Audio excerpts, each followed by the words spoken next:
Hello and welcome back to the second episode of Kerbal Space Program Colonization. In the meantime, I've installed a bunch of new mods. That's just another crew save I've been working on.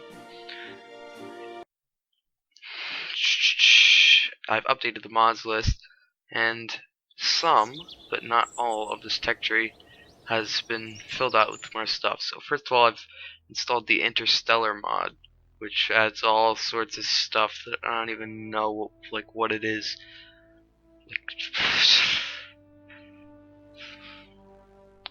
I know what an LQB drive is, but half the stuff is pretty amazing.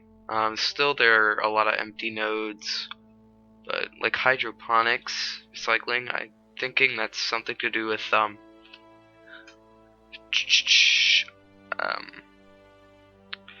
am I thinking? The Rover Dudes. It's Rover Dudes MKS colonization system.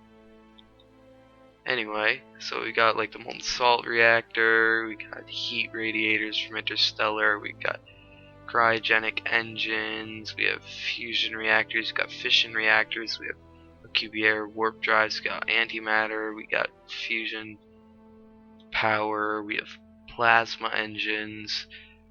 And colonization, I should probably figure out what to put here because, I mean, it's the name of the series. I mean, it's what I'm trying to do, so it's pretty important that I sort of have that kind of tech down, because I mean, it's useful. Anyway, so today our plan was to go on a suborbital flight. So let me just check what we've got here. So we've got rocketry, stability, survivability. It's all things we could go on a suborbital spaceflight with. It's gonna check we don't have any available contracts. It's basically just speed records and stuff. So we can go straight in here.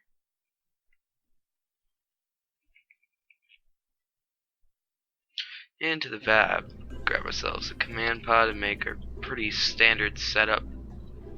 I didn't do any Science Junior experiments, I don't think, in the last episode at all, so I'm gonna have to do that now. Anyway, let's get immediately working.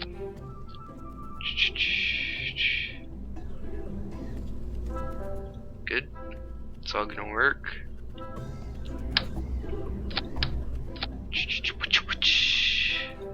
Put on the swivel engine. Another decoupler. And a bunch more tanks. As well as one of these LVD-30s. Put on two of these. Get some of these bumpers. I don't have any contracts to test anything, so I'm not really concerned about what I'm using. Otherwise, I'd try to use specific parts. Like if I had a contract to test the RT-10s, I'd put them on here instead. Anyway, I'm going to throttle these down quite a bit, so it's not a waste. Put this engine in here. I'm going to put some parachutes on these so I can recover them. Put some parachutes on this stage. I guess I could put some parachutes on this stage. Why not? And we've got parachutes on the top stage. So I think this is easily enough to get on a suborbital flight once I fix the staging.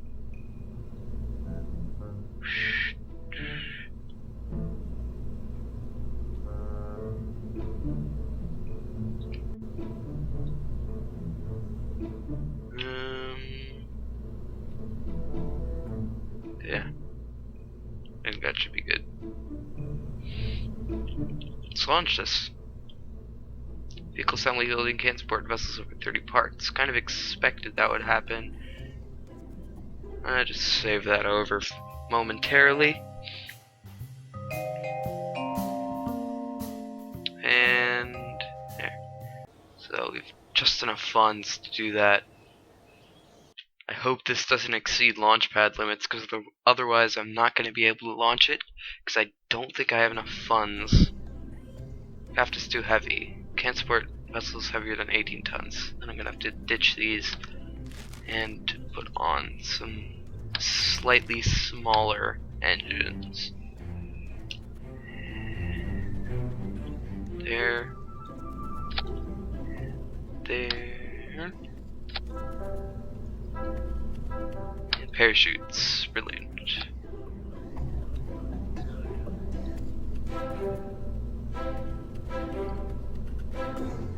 Rework the thrust to weight.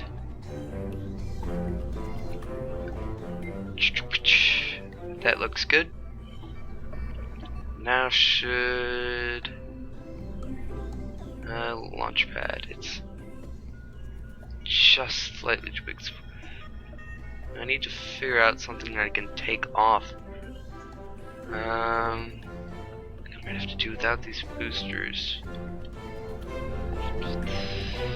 That is annoying.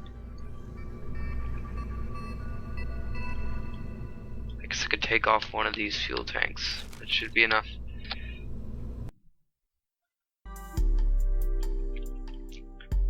Now I'm not sure how high up this is gonna take us. All things considered. This granite doesn't have that much fuel in it. But anyway, I'm not using any liquid fuel at all at the beginning, so I'm just going to try to slightly initiate gravity turn. Observing the materials bay. Already got that science, so it's not going to help me. Ditch those, put on this larger engine. I'm already going quite fast, actually. I want to throttle this down slightly. I'm just doing these experiments to see if I've gotten them already. Most of them I have, but I can't remember really what I've gotten because the other episode was recorded a while ago. Not very long ago, but still. Should be setting some altitude records soon enough. The stage has it more than enough fuel for what's in it.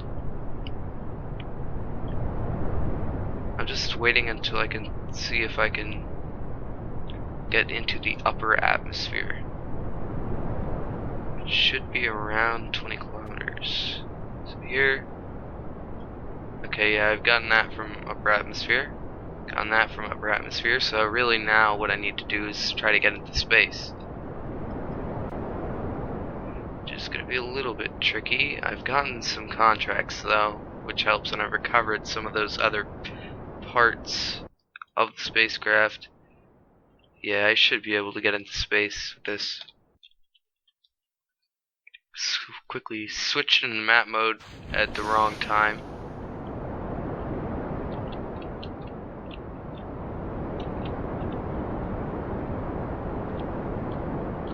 But this should be enough. I'm going to actually burn in here to reduce my apoapsis and make my orbital path a little bit longer. And this stage is out of fuel, but I am going to get into space. Now, I can't EVA yet, but that doesn't really matter. I don't need to take anything out because I don't have any reusable science experiments here. Crew report on space. Mystery goo observation. And maybe another mystery goo observation. Yeah, same amount of science.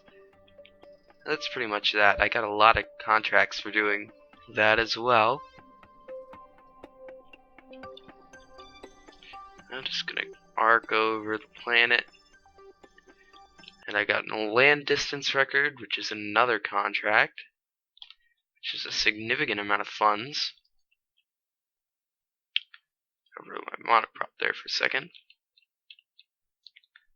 But I am going to ditch that immediately. Hope that it doesn't burn too much. It shouldn't do, because the parachutes won't deploy until they're at a certain pressure, which is below the pressure of the hot part of the atmosphere. Don't really want to going. That's not good. I'm going parachute first. Thankfully, the re-entry heat isn't so much from this velocity that it's going to severely damage my parachutes. It is going to be a little awkward deploying them though. I just have to wait until I'm below 200 meters per second. Just waggling the craft back and forth here to help try to get more drag and deploy the parachute. And turn off stability control. Now I'm just gonna glide down to the surface. Wait for these parachutes to deploy. I don't want to be in time warp when the parachutes deploy because that can get a little bit weird, but other than that, here we go. Parachutes are deploying, and we're decelerating quite rapidly, able to make a safe return to the water. I think I already have all the crew reports from the water. Just check to be sure. Oh no, I don't have an EVA report from over the water. That's odd. Well, I might have gotten it, and it's giving me the same amount of science, so I might as well do it again. I'm pretty sure I already have that.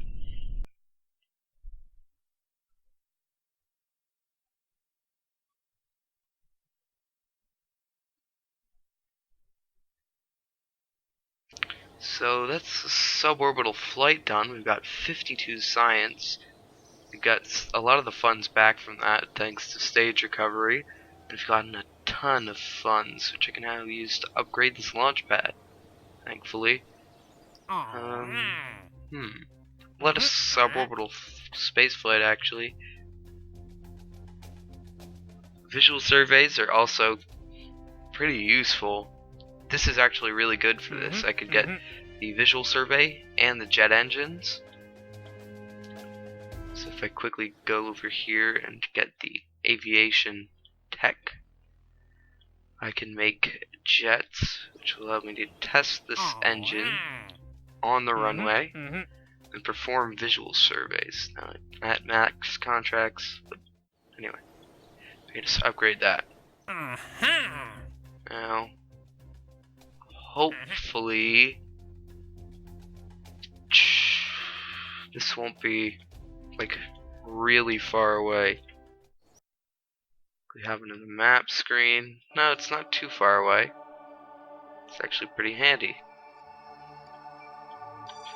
So let's get building a plane. I'm actually, well, fairly good at building and flying planes, better than some people. Granted, I'm not the best, but I actually just made a plane a few hours ago for my alternate career mode save, which I can basically recreate right here. Now granted, I did have the FLT 400 fuel tanks, but it's effectively the same as two of these fuel tanks. Then take the oxidizer out, put an engine on,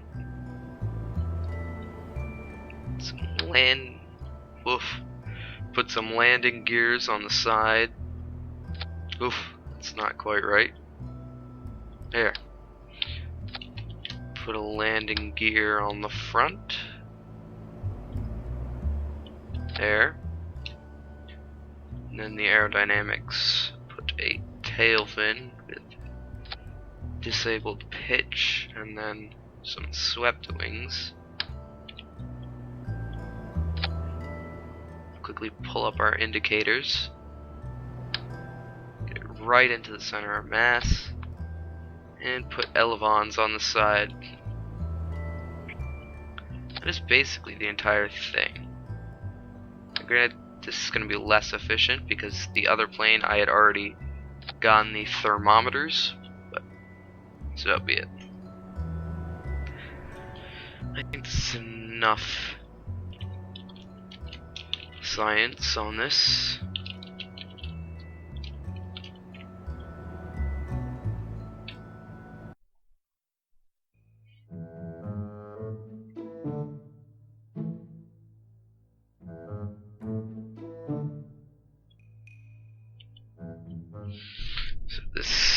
going to be a little bit weird because the runway, until you upgrade it, is a little bit bumpy.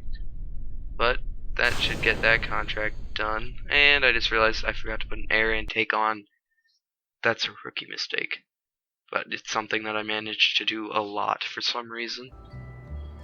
Aerodynamics, air intake. Just need one on the bottom there. And launch it again.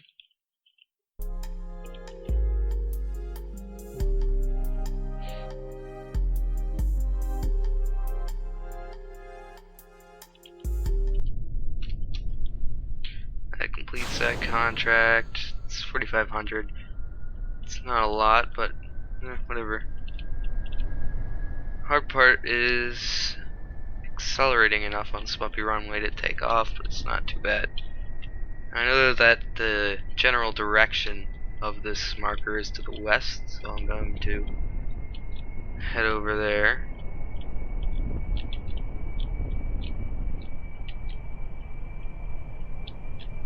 I have one in flight over the grasslands.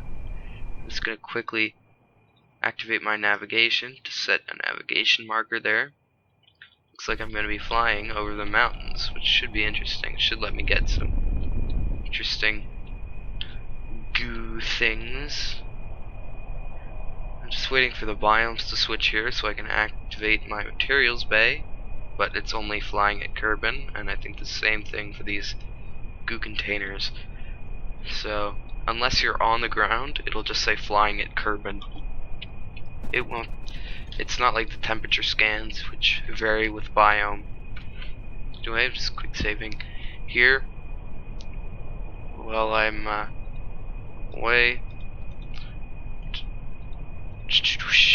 Setting up these displays for Astroprop Monitor, which I actually kind of like to use, even though I don't usually fly with just IVA.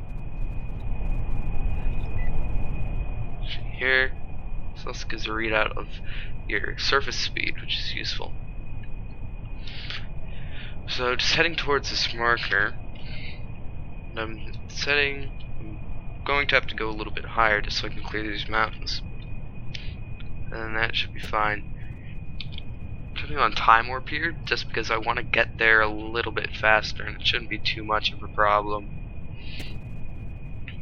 I'm just descending to an altitude where I know I'm over the mountains, and then I am going to just turn the throttle up all the way until we get there. Checking the materials bay again, but it's again nothing.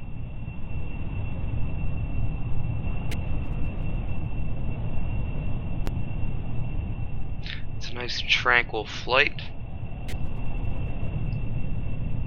over the mountains. Go screenshot that.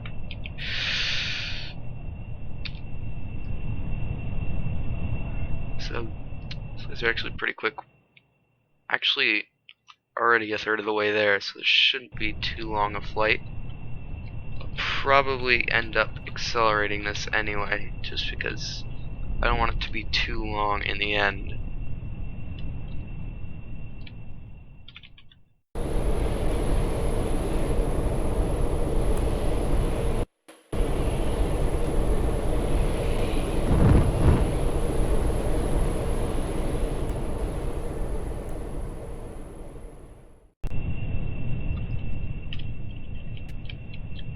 Coming out of time warp here, there was a bit of a buckle. I'm not exactly sure what that's all about, but we're already approaching the destination, which appears to be sort of like this large inlet here, if you call it an inlet.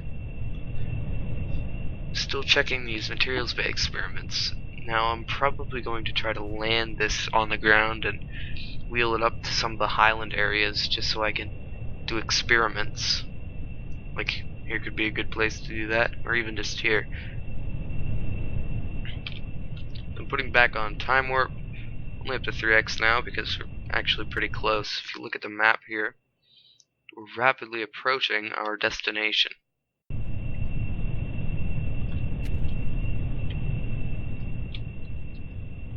So, being careful maneuvering this because it's already going pretty fast. Just waiting right now to enter the zone of the marker, which is very close nearby. So you see the red dot for remote tech? It's mission control. That's a pretty good contract because it's only over here. It only takes a few minutes to get over here, which is pretty nice. Now entering Corberry's Chasm, so I'm going to take a crew report, flying over Kirpin's Water. That's new. And that completes a contract, which is 14,000 funds. So I'm going to throttle down here while I do this turn.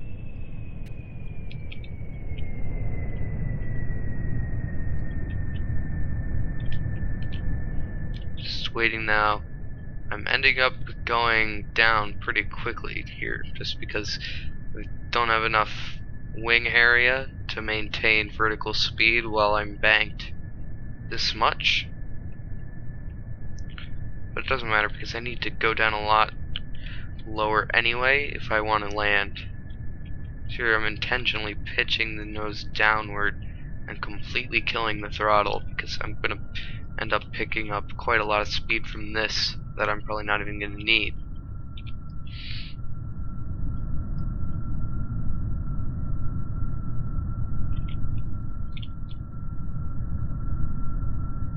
So, going down at about 100 meters per second right now. Going towards the shore. And assuming I can land this, it does actually look a little bit hilly, but shouldn't be too much of a problem. So I picked up quite a lot of speed from that dive, and it's just slowly bleeding off as I go through. Now if I look at this graph, you can see that radar altitude and at sea level altitude are basically the same because I'm over the ocean, but as soon as you go over the terrain, your radar altitude will be lower than your sea level altitude, obviously because the terrain is higher than sea level. So here I have a sharp drop in my radar altitude, which is when I was diving, but I'm about to pass this terrain and should start to see, if we look at the graph soon again, that the two lines will start to split. Anyway, I'm just gliding down here using a time warp to get there a little bit quicker. I'm aiming to land somewhere on these hills just so I don't have to coast quite as far to get where I want to go. It's easy to land on the hills actually, because the hills themselves are actually surprisingly flat from just the terrain mesh, while the flat areas are intentionally made bumpy. I suppose it's kind of tough from a coding perspective to put this sort of stuff like hills and small bumps on top of something that's already curved. Just why I imagine it was done the way it was. I'm turning on my engine again here just because I want to go a little bit more before I land. Not very much, just up towards the top of this hill. Doing some close to the ground flying at a very low speed. Going the engines once again because I'm pretty much at where I want to be. I'm just banking over here to the left. And touchdown. Flying the brakes to slow down. 10 meters per second. And none. And I'm applying the brakes fully. You can do a full stop. Serving the materials bay. 7.5 science, not bad. Probably going to get both of these goos. It wasn't really what I expected it to be, although now that I think about it, I did land in the highlands earlier, so I'm going to get less science for doing it again.